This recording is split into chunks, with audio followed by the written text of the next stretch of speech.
Ready, play. If it looks like I'm on a train in Germany, it's because I am on a train in Germany. But we are here to talk about tennis trains. That's a terrible metaphor or analogy or whatever I'm trying to do. Let's get on with things, Brenner, and let's talk about Joao Fonseca against Alex de Minaur. You have seen both of these players in various moments over the last few days. What have you made of? Let's start with Joao Fonseca's progress so far in Miami. Yeah, I mean it's been amazing to see the Brazilian faithful get behind him. I don't know if you saw, but Lerner TN did a little thank you Miami post, and he put Rio de Janeiro in his location. So I think that's kind of the most important story of the week, just to see how these fans get behind him. And I'm sure tonight's crowd will be quite hostile. But yeah, I mean, now we're talking about Fonseca having an unbelievable win over Humbert, where he won 26 out of 27 of his points on first serve. So you can just see how well he's backing himself on serve, his plus one, being so tactical. So, I think that's going to be important for him tonight, playing against an amazing defender in Alex de Minaur, who's going to make you play extra balls. And, that's going to challenge Fonseca, in terms of his tactical, but also just his patience in terms of, not just going balls to the wall, ball striking, heavy, heavy, heavy. He's going to have to be a little bit more, tactical and clinical. So it's the first time I believe you've seen Zhao play. What was your impression? What impressed you most when you saw him in the flesh in that match against the team? Yeah, I think it's just the sheer firepower he plays with. Like when you see it in person, it's just kind of, you know, amazing to see the ball striking ability. It's fairly relentless, I would say. But then also just like how smooth it is. I would say probably more on the backhand wing than anything. The way his footwork is just outstanding, and everything just looks fairly effortless. So obviously that's been my biggest takeaway, is the footwork and the just kind of relentless, effortless power he possesses. Demonor, I think you saw him practice a couple of days ago, or maybe even yesterday. Or maybe it was somebody. There's been so many Twitter videos, many of which you have been sharing. So thanks for that on social media. But there was one video I saw, whether it was from you or someone else. Now I'm just trying to remember, of him practicing slices.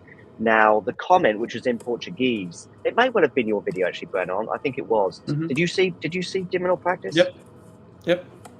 Yeah, and did you see him doing some slices? Yeah, exactly. So it Yep. was your video. Yep. And I think there was a comment in Portuguese just talking about maybe this is a tactic for the demon for the is what the thinking is. And Fonseca struggles with the slice.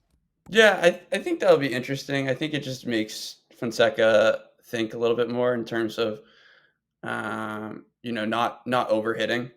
That'll be the challenge tonight, because like I said, like he's gonna be so powerful from the baseline, but we know we know Demon's able to get so many balls back. So it's just about like I said, I just keep talking about like the tactical perspective on trying to find that middle ground, not overhitting, because we know how much power he possesses. And on a slice, that's we're talking about Demon, slicing the ball back to Fonseca, that makes Fonseca generate all the power. And, he's quite comfortable doing that. He's quite comfortable doing that. It's just the repetitions of it, and finding that middle ground in terms of on the third or fourth slice, not overhitting, not trying to, switch the court too much, as opposed to, working through the point. Dimonor beating Boo in the previous round in straight set 6-4, 6-4. But actually, am I being harsh if I say that Dimonor's 2025 maybe hasn't been quite as good as what we saw over the course of 2024? Yeah, it feels a little different, like getting to that quarterfinal in Australia, vibes are high, for him and Australia, of course. And then look, I mean, it was a good little run he had in Rotterdam, and definitely challenged Alcaraz in that final. I didn't really think he would do much, but he stepped up and at least got to three there. But then, yeah, I mean, we're talking about losses to Cilic, who, of course, had a good spell against Alcaraz as well. But then I think I'd highlight this match against Cerundolo as we go into this matchup with Fonseca. Is I think that's like the best, comp I could find, either Alcaraz or Cerundolo with that powerful forehand.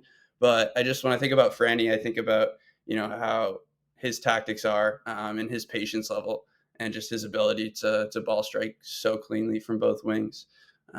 He's got such a complete game. And I think when Minaur goes against those players, he sometimes runs out of answers and he starts to do things that aren't as comfortable for him. And that will not, play into his game plan. So I think that'll be something to watch for, because as this match moves along, scoreboard pressure is going to play huge. But we know Fonseca, especially with this crowd, he's going to be going for it. He's going to be going for it in those moments. He's going to be attacking second serves. And for de Minaur to be able to defend, and he's just going to continue to deflect and absorb the pace. So I think that's kind of his mentality. But in those moments where he's like, I want to go out and win these points, that'll be interesting to see. Are you leaning one way or another? Because I find this really difficult to predict, Brenner. Yeah, I'm definitely going with Fonseca here. I just think, like I talked about, I don't think Alex de Minaur has the weapons to, take over points when you need to in these decisive moments in matches. And if Fonseca is going to, play so well behind his serve, it's just going to add that pressure onto de Minaur. And I think, like I said, I think that second serve is going to be important, because Fonseca is just going to be looking to tee off on it and get on the front foot on all these points. And like I said, de Minaur, he's able to defend very long. He'll do it in a variety of ways, as we talked about with the slice as well, trying to mix things up and force Joao to kind of overhit. But I think it'll just be too much pressure in the end, and he doesn't have enough, weaponry or firepower to kind of back himself.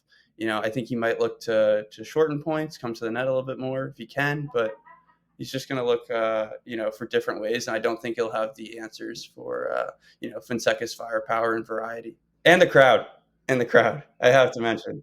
I'm I have to leaning the mention. same way. It's super close. Yeah, and I think different to Rio, where he would have felt pressure with the crowd.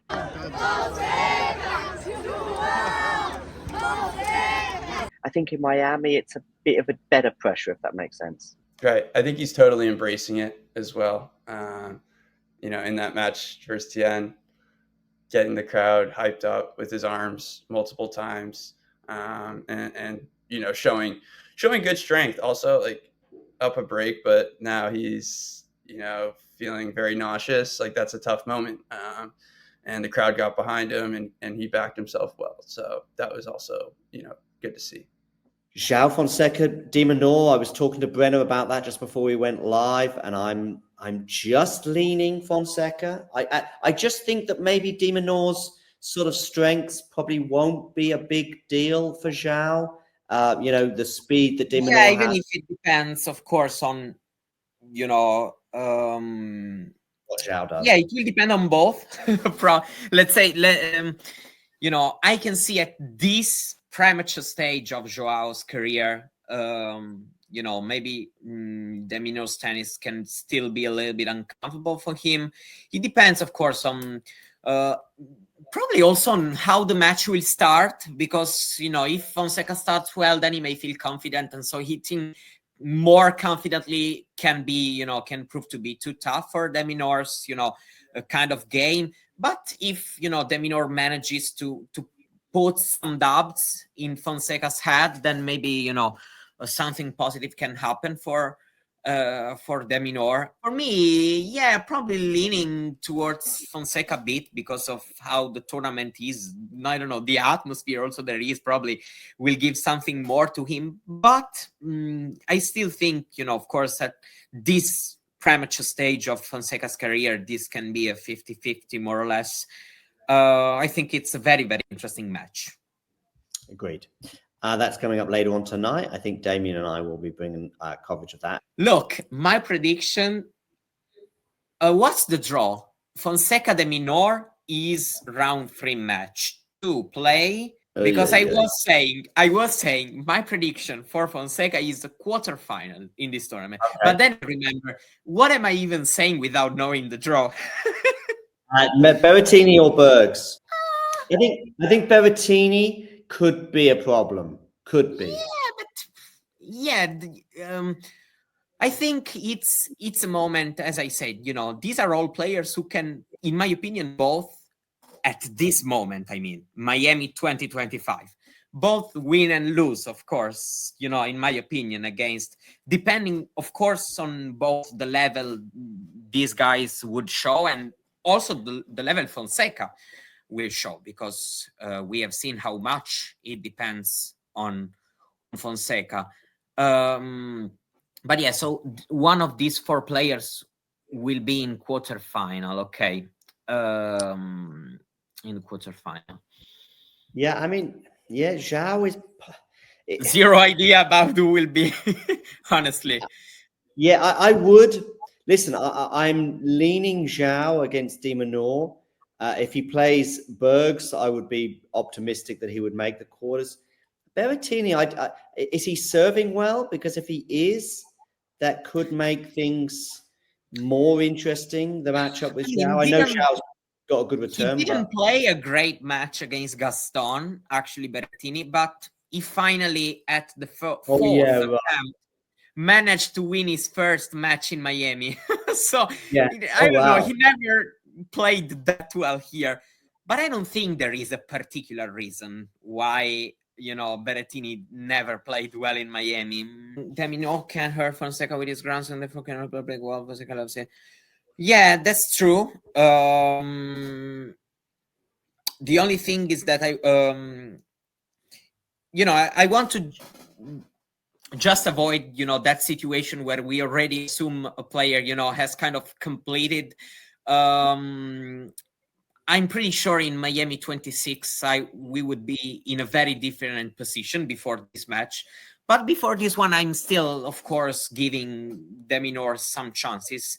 But yeah, I would go with Joao here. But I still, want to, put an alert, meaning that I think, if de Minaur wins, I would be okay. I can understand why, that's just what I mean. Obviously, Brenner is on the ground in Miami, so it's good to hear from him and his views on both players, having seen them play and practice a fair bit in recent days. And yeah, I think all three of us are kind of just going for Joao. I do like what Matthew says here. There's just one. Yeah, no, that's true. That's definitely true. And that is that Fonseca just occasionally will throw in a bad set and a half even, and that might. But it's mostly conditions right now that makes me, lean towards Fonseca, because I think at this moment of both players' career, there are other courts in the world where de Minaur would be the favorite, in my opinion. So we are not already in that situation like right now with Sinner, No, Indian Wells and basically grass, I think. Certainly grass anyway would certainly be a nice one for de Minaur, I think. Yeah. Yeah, then probably also during the day, de Minaur could have been helped. During the day, we know that, courts and balls are more lively. Fonseca beat Rublev without before he beats de Minaur. It's an oversimplification, but I can see it. But it's I can see it. I can see it for sure, but I don't see them as similar players. That's just why I don't. And I think de Minaur right now is better than Rublev, if I have to be honest. But Fonseca can truly beat de Minaur. Definitely. Can beat already almost anybody. Probably. Something like Draper at Indian Wells, for the way Draper plays and the conditions at Indian Wells proved to be, of course, very tough for Joao to handle. And it's definitely normal at that stage of his career. Indeed, then Draper won the World Tournament.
this video, make sure you hit that like button.